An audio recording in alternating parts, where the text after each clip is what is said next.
নমস্কার, মা তারা অ্যাস্ট্রো চ্যানেলে আপনাদের সবাইকে স্বাগত জানাচ্ছি। মেষ রাশির জাতক জাতিকাদের 2021 কিরকম যাবে সেই সমস্ত কিছু ডিটেলসে আমি আপনাদের কাছে তুলে ধরবো। তবে একটি ভিডিওর মাধ্যমে সমস্ত কিছু ডিটেলস যদি বলতে যাই তাহলে কিন্তু অনেকটা বড় হয়ে যাবে ভিডিওটা। তাই আমি এখানে সবকিছু পয়েন্ট করে করে এক একটি আলাদা আলাদা ভিডিওর মাধ্যমে আপনাদের কাছে তুলে ধরবো। আশা করছি আপনারা সেটি মনোযোগ দিয়ে শুনবেন। যদি ভালো লেগে থাকে তাহলে চ্যানেলটিকে সাবস্ক্রাইব করে লাইক, কমেন্ট এবং শেয়ার অবশ্যই করবেন। মেষ রাশির জাতক জাতিকাদের আর্থিক বিষয় 2021 সালে কিরকম যাবে সেই নিয়ে বলতে গেলে প্রথমেই বলি, এই 2021 সালটা আর্থিক দিক দিয়ে মোটামুটিভাবে ভালোই থাকবে। খুব যে ভালো থাকবে বা খুব যে খারাপ থাকবে এরকম নয়, তবে এখনের থেকে কিন্তু একটু ভালো হবে। কিন্তু কিছু কিছু ক্ষেত্রে আপনাদের জীবনে নানা রকম চ্যালেঞ্জ হয়ে থাকবে, আর যার জন্য আপনাদের কিন্তু অর্থনৈতিক বিষয়ে নানা রকম দুর্বলতা দেখা দিতে পারে। তবে চিন্তা করবেন না, সেই দুর্বলতা আপনারা কিন্তু সহজেই কাটিয়ে উঠতে পারবেন। আরেকটি জিনিস আপনাদেরকে খেয়াল রাখতে হবে, এই 2021 সালে আর্থিক দিকটা উন্নত করতে গেলে আপনাদের কিন্তু কঠোর পরিশ্রম করতে হবে, নইলে কিন্তু পারবেন না আপনারা পারবেন না আর্থিক দিকটা উন্নতি করতে। আপনাদেরকে আরেকটি বিষয় বলে রাখি, আপনারা কোনো কাজকে ছোট বড় এটা বিচার করতে যাবেন না।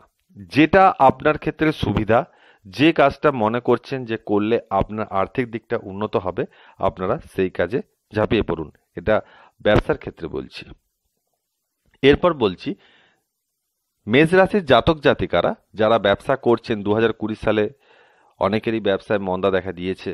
কারণ এই সময় লকডাউনের জন্য অনেকেরই ব্যবসায় ক্ষতি হয়েছে, কিন্তু দেখছেন লকডাউন উঠে যাওয়ার পরেও আপনারা কিন্তু সেই ব্যবসা কিন্তু আগের মতো আর ফিরে পেতে পারছেন না, বা চেষ্টা করলেও পারছেন না। তাদেরকে বলি, এপ্রিল থেকে সেপ্টেম্বর মাসের মধ্যে কিন্তু এই সময়টা কিন্তু আপনাদের জন্য ভালো 2021 সালে। সেই সময় আপনাদের এই পড়ে যাওয়া ব্যবসা কিন্তু উন্নতির দিকে এগোতে থাকবে। যারা চাকরি করছেন বা যারা চাকরি হারিয়েছেন তাদেরকে বলছি, আপনাদেরও কিন্তু এই এপ্রিল থেকে সেপ্টেম্বর মাস 2021 সালের মধ্যে যেটা আপনার রয়েছে সেই মাসে কিন্তু আপনাদের আর্থিক দিকটা কিন্তু ভালো হবে। কারণ এই সময় যারা চাকরি হারিয়েছেন তাদের চাকরিটা কিন্তু আবার ফিরে পাবেন, বা নতুন কোনো চাকরিতে যোগদান করতে পারবেন। এরপর বলবো, যারা লোহার ব্যবসা করছেন বা খাবার দ্রব্য ব্যবসা করছেন বা চামড়াজাত ব্যবসা করছেন তাদেরকে বলবো, আপনাদের জন্য আর্থিক দিকটা একটু হয়তো মন্দা দেখা দেবে বছরের শুরুতে। পরবর্তী সময়ে কিন্তু আপনাদের আর্থিক দিকটা কিন্তু ভালো হবে। সুতরাং কোনো চিন্তার কিছু নেই। হয়তো কিছু কিছু ক্ষেত্রে আপনাদের জীবনে চ্যালেঞ্জ আসবে ব্যবসার ক্ষেত্রে, সেক্ষেত্রে হয়তো আপনারা ভাববেন যে আমাদের হয়তো জীবনে ব্যবসাটা হয়তো শেষ হতে চলেছে, বা ব্যবসাটা হয়তো করলে আমি আর পরবর্তীকালে এগোতে পারবো না, বা আমার আর্থিক লোকসান হচ্ছে। এইসব ভাবার কোনো কারণ নেই। কারণ আমি বলবো, আপনাদের ব্যবসায় হয়তো কিছু সময়ের জন্য আর্থিক দিকটা অবনতি হতে পারে বা লাভ কম হতে পারে, চিন্তা করবেন না। প্রথম দিকে 2-3 মাস এরকম থাকলেও পরবর্তী সময়গুলোতে কিন্তু আপনাদের ব্যবসায় যথেষ্ট মুনাফা আপনারা অর্জন করতে পারবেন। আরেকটা কথা বলবো, আপনাদের যে শারীরিক সমস্যা সেটা কিন্তু এই 2021-এ দেখা দিতে পারে, যার কারণে আর্থিক দিক থেকে কিছুটা হয়তো আপনাদের অসুবিধার কারণ হতে পারে। তবে যাই হোক, আপনারা কিন্তু সেই অসুবিধাকে সহজেই কাটিয়ে উঠতে পারবেন।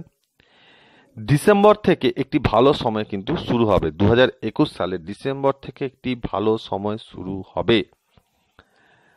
কারণ এই বছরের শেষ দিকে আপনার রাশির দ্বিতীয় ঘরে রাহুর উপস্থিতি আপনাকে অর্থ উপার্জনের অনেক সুযোগ করে দেবে।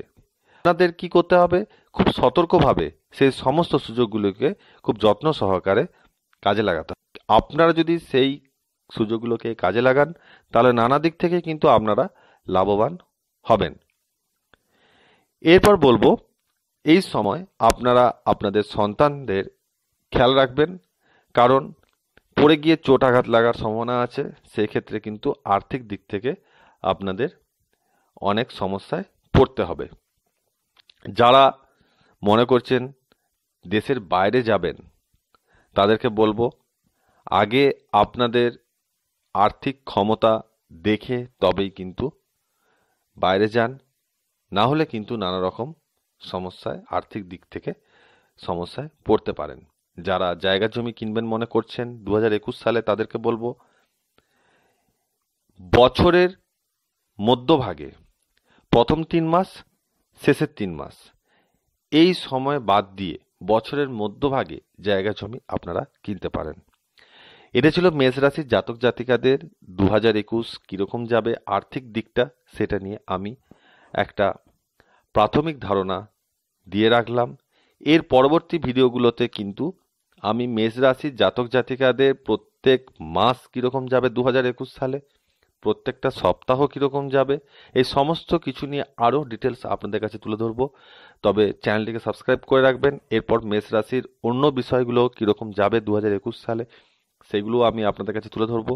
আপনারা যদি মেষ রাশির জাতক জাতিকা না হয়ে থাকেন বা আপনাদের পরিবারে যদি অন্য কোনো রাশির লোক থেকে থাকেন তাদেরকেও বলবো অন্য সমস্ত রাশি চক্রের 12টি রাশির সমস্ত কিছু সমস্ত রাশির আমি পার্ট পার্ট আলোচনা করব এবং আলাদা আলাদাভাবে পয়েন্ট আউট করে সেগুলোকে আপনাদের কাছে তুলে ধরবো প্রত্যেকটি আলাদা আলাদা ভিডিওর মাধ্যমে। আশা করি আপনারা চ্যানেলটিকে সাবস্ক্রাইব করে সেগুলো শুনবেন, আপনাদের জন্য কিছু হয়তো উপকারে আসবে। আর আজকের জন্য এইটুকুই, পরবর্তী ভিডিওতে আবার দেখা হবে। ধন্যবাদ। নমস্কার।